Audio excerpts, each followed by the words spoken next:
Hello, welcome to our book club. This week's discussion will be about main characters of the last book we read. So let's start. Diego, which book was the last one that you read? I read The Call of the Wild, and the main character of this book is called Buck. He's a dog that lives in California with his owner, which he loves, and in the story he's kidnapped and sent to Canada, sold to other people so that he can work as a wolf in sleds, transporting things, and he gets into a lot of fights in Canada. His father was bigger than him, but even that his father was bigger than him, he still is very tough and very strong. When he goes to Canada, he gets into a lot of fights, and the kidnappers treat him really bad. And at first, when he was with his original owner, he loved humans, but after he was kidnapped, he lost his trust with humans. And at the end of the book, when he found another owner that adopts him, he starts loving humans again, but he's still very dangerous and very strong. Throughout the story, he meets a lot of dogs and wolves.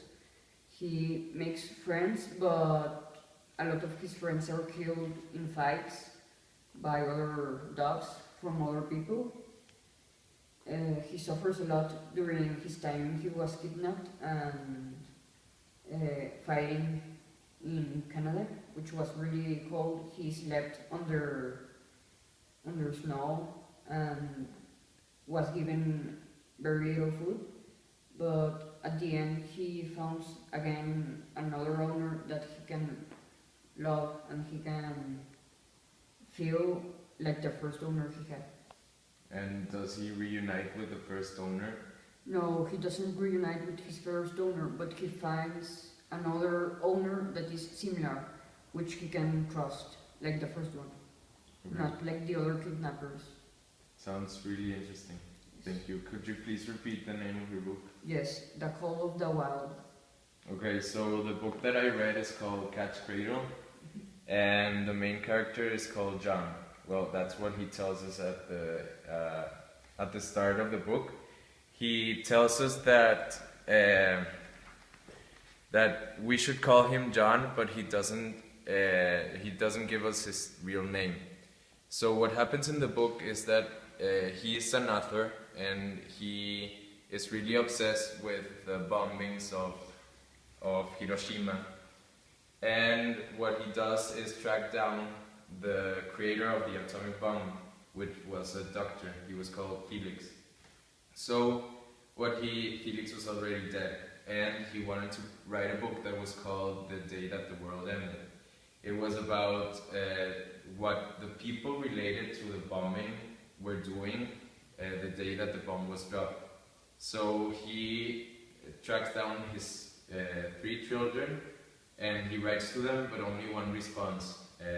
He's the midget one, he's the smallest, and he responds, and he says that his dad, the creator of the bomb, Felix, was actually doing a cat's cradle and showing him how to do it when the bomb was dropped. Hence the name of the book.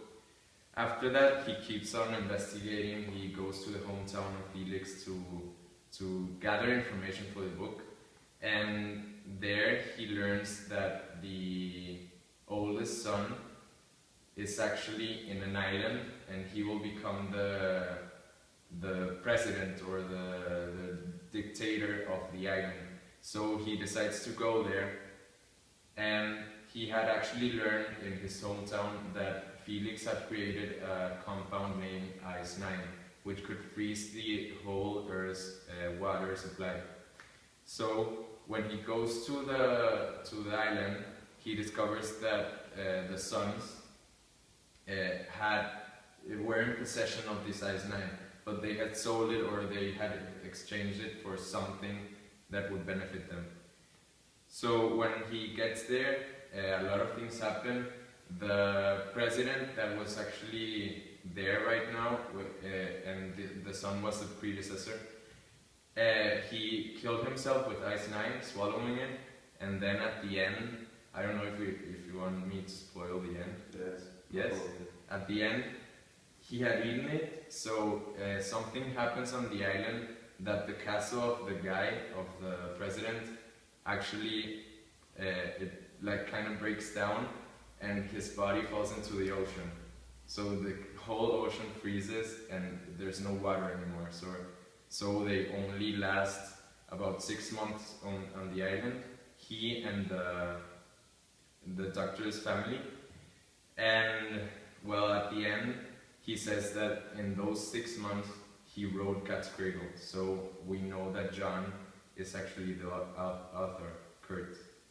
So that's very interesting. I think, like, it gives you a sense that you want to read it, because I don't know, the story is very weird, but I think that I will read it, like, for my next book. It's very cool. It's interesting. Well, the book that I read this time was Notes from the Underground by Fyodor Dostoevsky.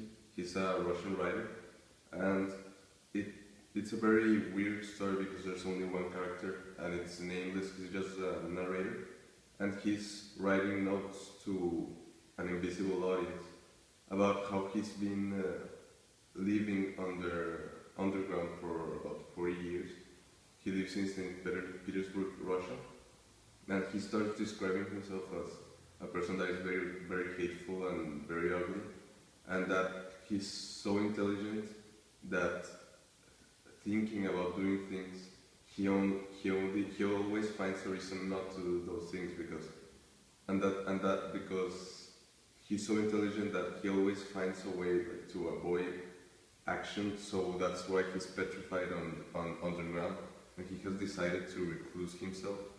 So it's a very interesting character, because immediately after saying this, he says, like, not really, I'm not really a hateful person, but he starts contradicting himself almost immediately, and he goes on to express all of his philosophical ideas about the world, and it's very weird because he's just talking and talking and telling you how he was working at a public service office, and then he inherited some money, and so thanks to this he decided to go underground and just think about the world, because he thinks that there's so much suffering that it's not worth the pain to enter the world. But immediately after saying this, he says that suffering can bring joy, and it's just very weird because he starts contradicting himself, and that's the part one. Like, you're introduced to the character, like,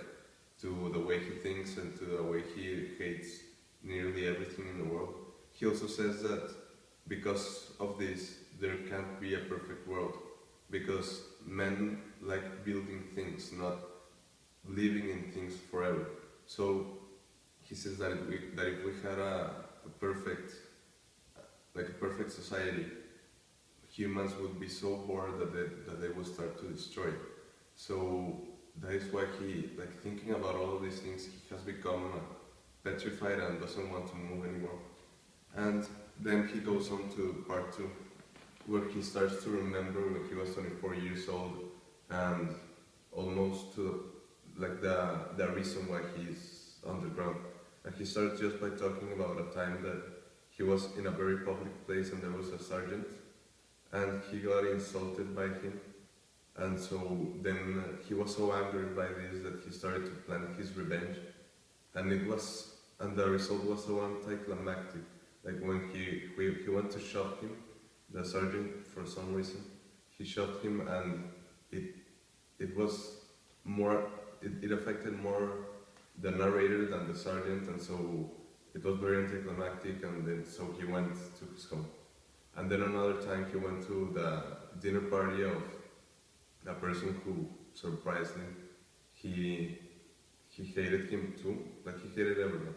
So he went to the dinner party of someone that he hated with a lot of people, and then he just started insulting people, and they ignored him, and they went to a brothel. And later he caught up with them, and then he met a prostitute there whom he had sex with, and then they went back to his home and he insulted her for being a prostitute, whatever.